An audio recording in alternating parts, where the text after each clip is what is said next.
जय जगन्नाथ सांग मैंने आज कहानी हूँ एमती एक घटना पर आधारित जहाँकि एक सत्य घटना एवं यही कहानी शुणिला परे आपण मैंने कौन सी होटेल रे आमिष खाइबापी भय करेंगे। चलतु स्टार्ट करवा आज भिडटी। यही कहानीटी एमती एक अमनीष उपरे जी कि बिकुला मनीष मांस एवं ताहा भी रोसई करी अमेरिकार बाल्टिमोर सहर एवं से ही सहर रे जड़े बास करुला जय मेथिनी नामक एक व्यक्ति जी कि चलाउला गोटे रेस्टोरेंट एवं से ही रेस्टोरेंट रे तार फेमस थिला बर्गर एवं से ही बर्गर को खाइबा पई बहु दूर दूर लोक माने आसुथिले। से ही बर्गर रे एमिति एक स्वाद थिला जहाकू खाइबा परे लोक माने बारंबार से ही रेस्टोरेंट को आसुथिले। कौन थिला एई बर्गर पछरे रहस्य? जय मैथिनी जे कि जड़े साधारण मनीष थिला एवं तार भी थिला गोटे परिवार।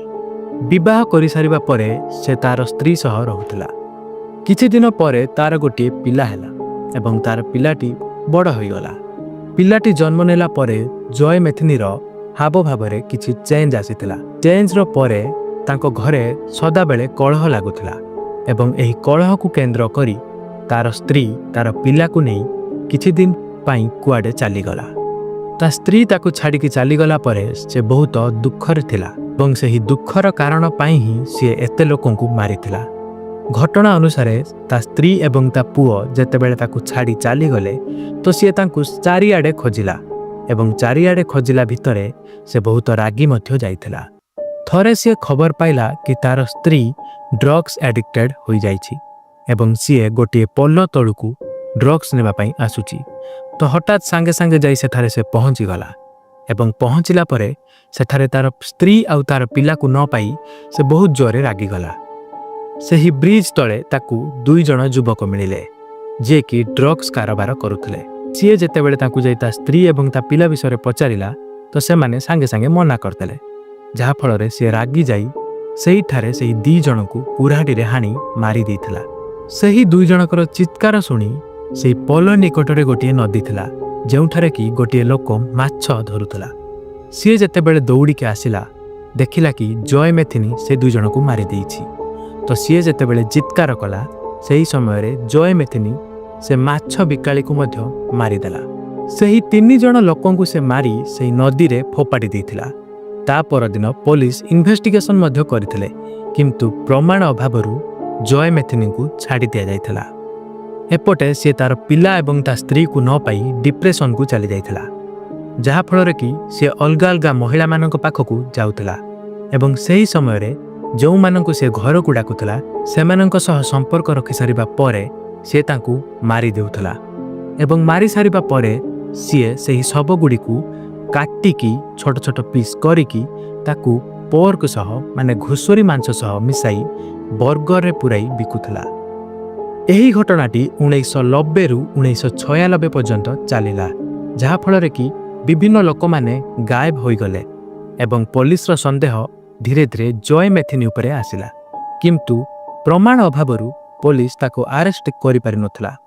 किंतु किछि दिन परे जय मेथिनी गोटे महिला को तांको रेस्टोरेंट को देखा करिया पई डाकिथिले एवं सेही महिला जनक जेतेबेले तांको रेस्टोरेंट को जाइथिले सेतेबेले पानी पीवा बहाना रे से तांको फ्रिज आड़ को चली जाइथिले।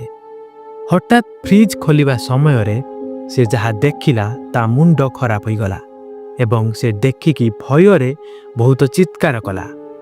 सेही फ्रिज भितरे किछि लोकंकर शव थिला एवं सामना रे थिला गोटे महिलार कटा मुंड जहा को देखिला परे से चित्कार करी दौड़िला किंतु पुलिस प्रमाण पाई जय मेथिनी को टार्गेट करुथिले एवं तार रेस्टोरेंट रो चारि पाखरे सिविल ड्रेस रे से माने थिले। जेतेबेले सेही महिला जन को दौड़ीबार पुलिस माने देखिले सेतेबेले से माने देखिले कि पछरे जय मेथिनी भी गोटे कुराडी धरी दौड़ुछि एवं पुलिस को प्रमाण मिलिगला जहा फल रे से माने तार घरे जाई छानबीन कले एवं छानबीन परे से बहुत गुड़िए प्रमाण पाइले जहा कि कटा मुंड सह एवं विभिन्न महिला मानकर शव मध्य पाइले जहा कि कहार गोड़ कटा जाइथिला तो कहार हाथ एवं एही गुड़िक प्रमाण पुलिस पाई शेष रे जय मेथिनी को कोर्ट चालाण कले। किंतु एते सबु घटना घटी सारला परे भी से जेतेबेले कोर्ट को जाई जज को सामने जहाँ कहिला ताहा सुनिला परे आपणक मुंड भी खराब हो जिवो। से कोर्ट को जाई जज को सामने कहिला कि जदि तांकु जेल रु छाड़ी दिया जाउछि तेबे सीए आहुरी मध्य मर्डर करिवे एवं सेही मांस गुडी को नहीं पोर्क सह मिसाई बर्गर रे मिसाई बिकिबे। से कहूथिला कि लोक माने सेही बर्गर को पसंद करुथिले एवं से सेहिथि पई सबुदिन सेही बर्गर रे पोर्क सह मनीष मांस मिसाई बिक्री करे। किंतु आजीवन कारादंडर किछि दिन परे जय मेथिनी रो जेल रे ही मृत्यु हो जाइथिला एवं एभली एक साइको किलर रो मृत्यु होइथिला। भिडियोटी भल लागिथिले भिडियो को लाइक और चैनल को सब्सक्राइब करने को भूलिबे नहीं। रहूची जय जगन्नाथ।